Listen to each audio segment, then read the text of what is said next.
Bonsoir. Ça va.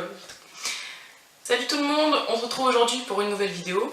Une vidéo un peu special, you know. Donc c'est une vidéo que j'ai annoncée il y a quelques jours sur Snapchat. D'ailleurs, du coup, si vous n'avez pas vu mon annonce, c'est que vous ne me suivez pas sur Snapchat. Alors du coup, je vous mets le petit snapcode juste ici. Hop, allez, prends ton téléphone, snap. Voilà, je fais une petite pause. Voilà. Du coup, donc je vous retrouve pour cette vidéo. Comme vous avez pu éventuellement vous demander dans le titre, je vais en fait effectuer un challenge où pendant un mois je serai végétarienne. Donc mon challenge durera donc d'aujourd'hui, le lundi 8 janvier, jusqu'au mois prochain, jusqu'au 8 février 2018. Donc pour commencer, on va déjà définir ce que c'est que le végétarisme. Ah oui, au passage, ça résonne, c'est normal. Vous avez pu remarquer, de par mon décor, everywhere around me, que je ne suis pas chez moi. Je suis actuellement chez mes parents et là je suis dans ma chambre d'enfant que vous pouvez voir sur toutes mes anciennes vidéos, mais qui a été toute retapée avant que je parte à Toulouse. Voilà, et comme il n'y a pas beaucoup de meubles, c'est-à-dire une caisse qui sert de table de nuit, une guitare, un matelas, le lit et l'armoire, ça résonne sa mère. Voilà, donc le végétarisme, c'est une pratique alimentaire qui consiste à ne plus manger de chair animale. Il y a plusieurs mouvements, donc il ne faut pas confondre végétarisme, végétalisme et véganisme. Sachant que le végétarisme, c'est le mouvement, on va dire, le plus soft des trois. Ensuite, il y a le végétalisme. Donc, le végétalisme, c'est une pratique alimentaire qui exclut les produits animaux, aussi bien issus d'animaux morts, tels que la viande, tout ça, que d'animaux vivants, c'est-à-dire les produits laitiers, les œufs, etc. Et le véganisme, c'est ce qu'on appelle aussi le végétalisme dit intégral, c'est-à-dire que c'est une pratique alimentaire et de consommation qui refuse tout ce qui vient en fait d'origine animale, c'est-à-dire la laine, le cuir, manger évidemment de la viande, du poisson, des œufs, du lait, enfin en gros tout sauf ce qui vient des animaux. Si jamais il y a des végétaliens, ou des véganes qui me regardent et que j'ai mal défini les termes, j'en suis désolée, j'ai essayé de me renseigner au mieux possible, mais ne me descendez pas dans les commentaires, ça ne sert strictement à rien, voilà. Donc moi la pratique que je vais avoir pendant un mois, ça va être une démarche végétarienne, ni végétalienne, ni végane. Donc c'est-à-dire que je ne devrais pas manger pendant un mois entier ni de viande, donc de chair animale, poisson et porc et poulet et tout ça réunis. Mais je peux manger entre autres des œufs, du lait, des produits laitiers, donc tout ce qui est yaourt, tant que ce ne sont pas des yaourts où éventuellement il y aurait de la gélatine ou quelque chose comme ça à l'intérieur, du fromage, du beurre, etc. Donc je peux manger évidemment tout ce qui est fruits et légumes, tout ce qui est céréales, donc le blé, le riz, tout ça. Je vais ensuite remplacer, du moins tenter de remplacer la viande, etc. par d'autres choses. Par exemple, pour remplacer la viande, on peut servir de tofu, ça c'est, je pense, la forme qui est la plus connue et dont on parle le plus souvent en parlant de fausses viandes, etc. Je vais aussi pouvoir remplacer la viande par tout ce qui est des steaks de soja et des steaks par exemple de céréales, tout ce genre de choses.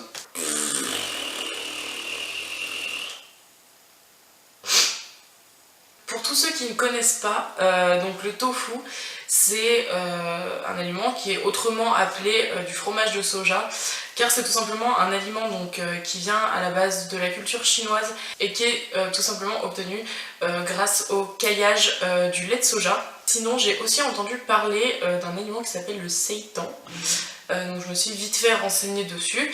mais pareil, ça viendrait de la culture asiatique et ça serait obtenu à base de protéines de blé. Donc mon objectif pendant ce challenge, c'est de respecter le modèle végétarien et du coup de ne rien manger qui provient d'un animal mort, mais je peux manger ce qui est produit par l'animal.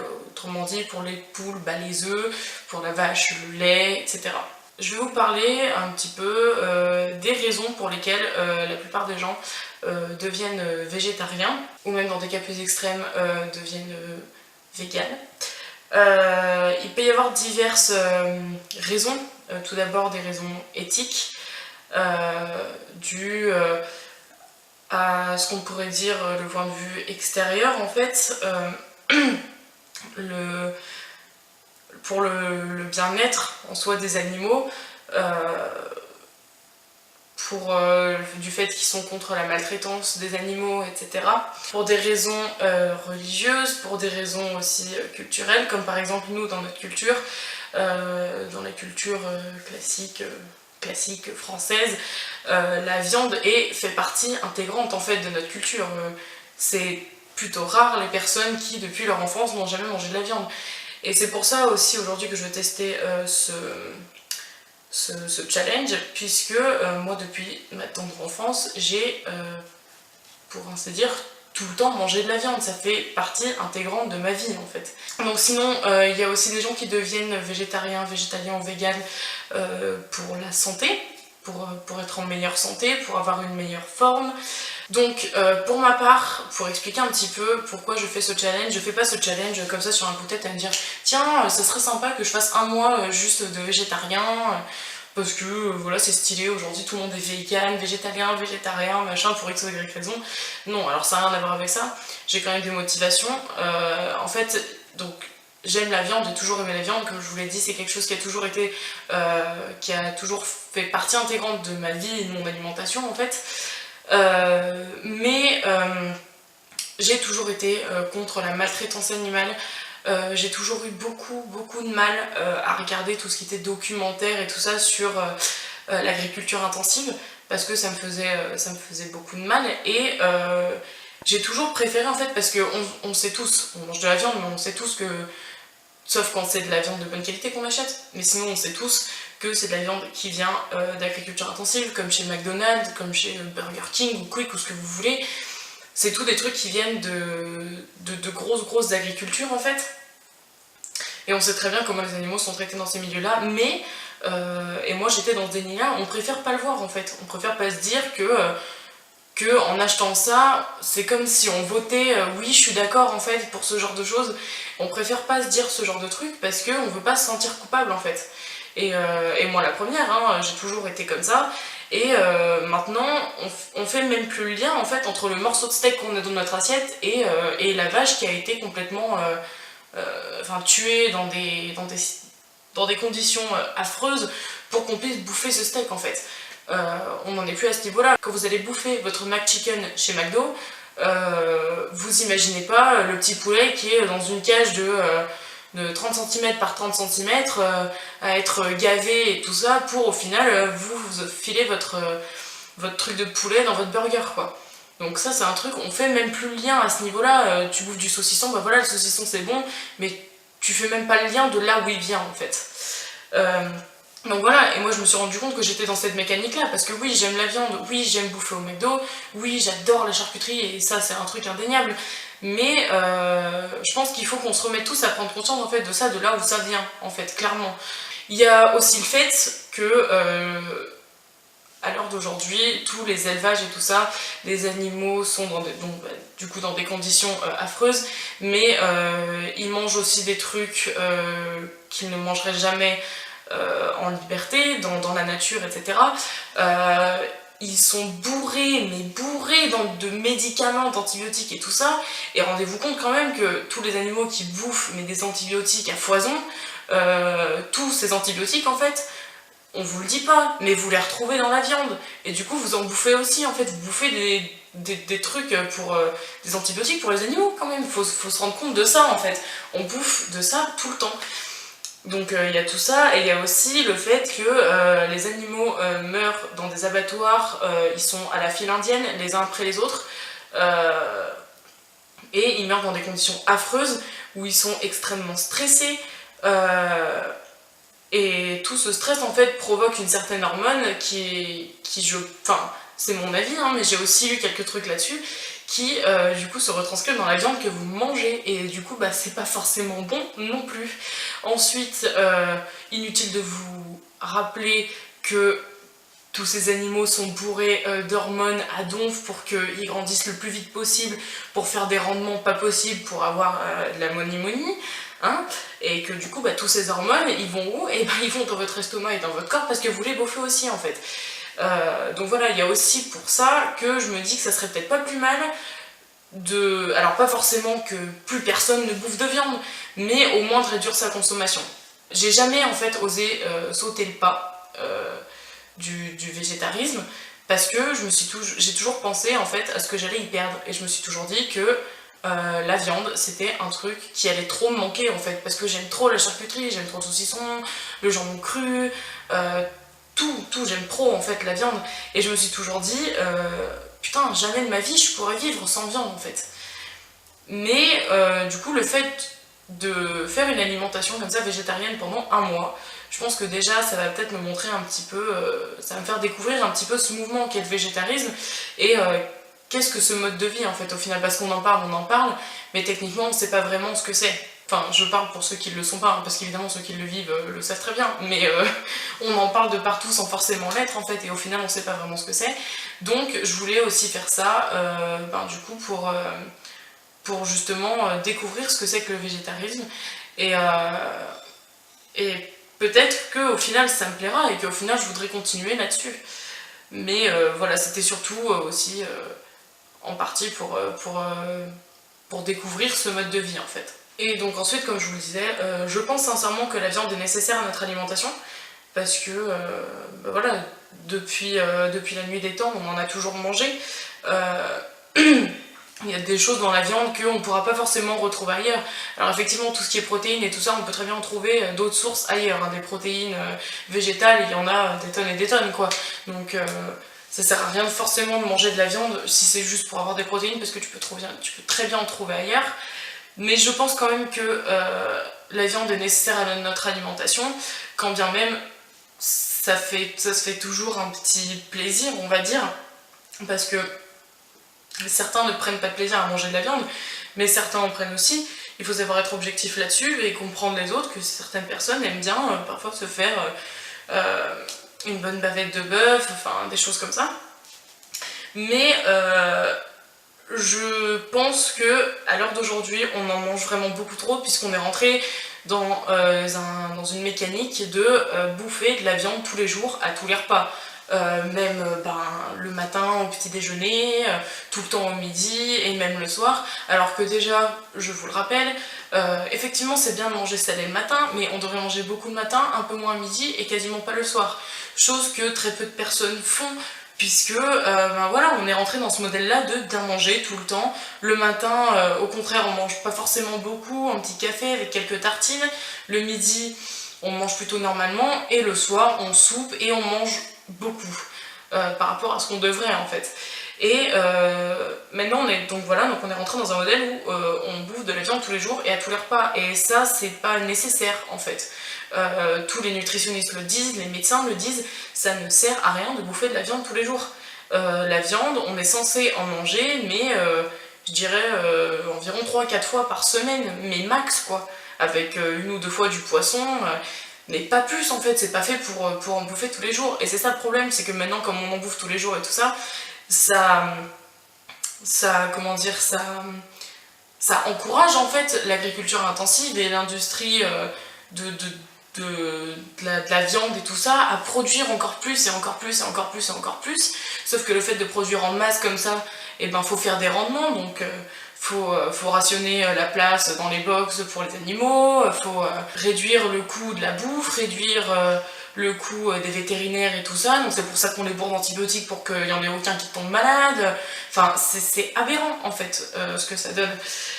Et voilà, et donc les modes de... Moi je cautionne pas du tout les modes de production massive qu'on a aujourd'hui en fait.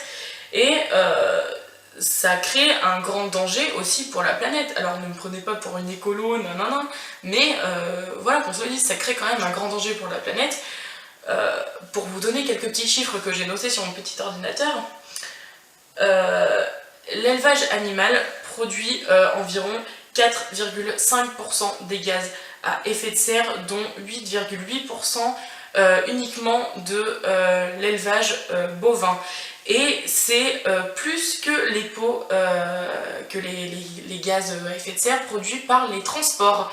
Donc rendez-vous compte un petit peu du truc, déjà c'est quand même énorme. Ensuite, pour 1 kg de bœuf, ça nécessite entre 7 et 420 mètres carrés de terre par an, 15 455 litres d'eau, 36 grammes de fourrage, 6,5 kg de grains, et ça produit 27 kg de CO2 pour 1 kg de bœuf. Hein, pour 1 kg de bœuf. Alors imaginez-vous tout l'élevage bovin en fait.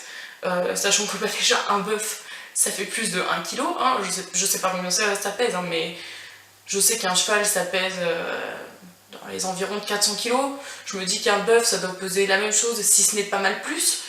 Donc imaginez-vous quand même tous les gaz à effet de serre que ça crée, toute l'eau que ça bouffe, alors que cette eau-là, on pourrait la donner à des gens qui en ont réellement besoin, dans des pays où ils n'ont pas accès à de l'eau potable et tout ça. Enfin, c'est quand même... Moi, je trouve ça aberrant. Et ensuite, donc, par exemple, pour continuer sur l'eau, l'élevage de poulets prend 3900 litres d'eau par an, je suppose. Oui, je sais pas trop. Je suppose que c'est par an, oui. L'élevage de porc, c'est 4800 litres d'eau. Et la viande bovine, c'est 15 500 litres d'eau, comme je viens de vous le dire. Donc voilà. Mais là, bon, après, c'est peut-être des choses qui vous parlent pas forcément, puisque c'est à l'échelle du monde. Mais si on y prend rien qu'en France, on a 25 millions de cochons tués par an, soit 68 493 cochons tués par jour. Qu'on fasse un petit décompte là, 68 493, ça en fait combien par heure? Juste qu'on se pose la question 3 secondes.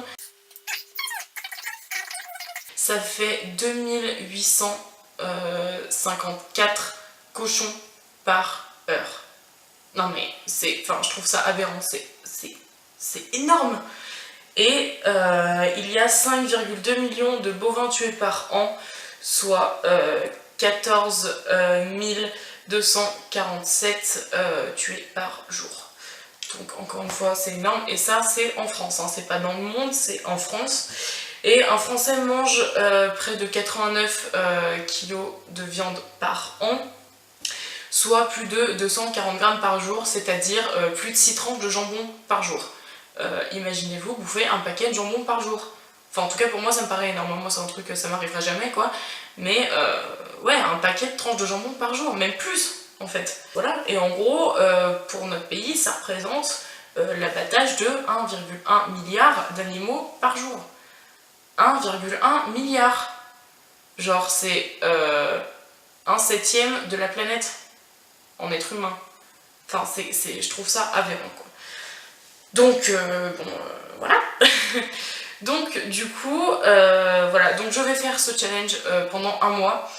À voir peut-être derrière si je continuerai encore un petit peu, si je compte m'arrêter ou pas, je ne sais pas. Toujours est-il que je pense que je vous ferai donc une vidéo de mi-parcours pour mon ressenti pour l'instant, si je trouve ça difficile, si en fait ça va, tout ça. Si vous voulez suivre tout jour par jour, vous pouvez me suivre sur mon Snapchat, je vous mettrai tous les jours les recettes que je vais me faire à manger, comment je me sens, si éventuellement j'ai perdu du poids, si je me sens mieux au niveau de ma santé, si je sens que j'ai plus d'énergie, etc. Enfin bref. Si vous voulez tout suivre jour par jour, ce sera sur Snapchat, donc le lien est en fin de vidéo et il sera aussi dans la barre de description. Sinon, donc, je vous ferai, je pense, une vidéo de mi-parcours et une vidéo à la fin de mes 1 mois pour vous dire le bilan final, en gros. Mais voilà. Donc, j'espère que... je vais pas dire que cette vidéo vous a plu, mais j'espère que ce concept, entre guillemets, vous plaît. Si c'est le cas, et ben, n'hésitez pas à vous abonner et à mettre un petit pouce bleu en bas de la vidéo. Et sur ce, je vous fais de gros bisous et je vous dis à bientôt. Ciao!